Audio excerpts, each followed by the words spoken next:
श्री स्वामी समर्थ. मी तुम्हाला काही लेकीसाठी जात्यावरच्या ओव्या म्हणून दाखवते. तुम्हाला आवडलं तर लाईक करा, शेअर करा, सबस्क्राईब करा. श्री स्वामी समर्थ. रामकृष्ण हरी.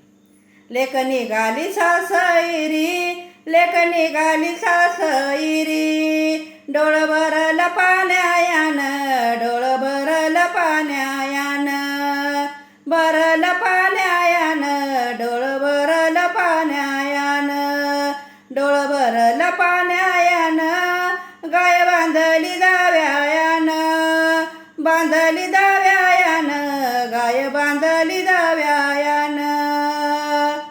पाण्यात लाग मासा, त्याचा पाण्याचा ग बंगला, पाण्यात लाग मासा, त्याचा पाण्याचा ग बंगला. लेकीच्या जन्माला धनी असावा ग चांगला, लेकीच्या जन्माला धनी असावा ग चांगला, धनी असावा ग चांगला. श्री स्वामी समर्थ. रामकृष्ण.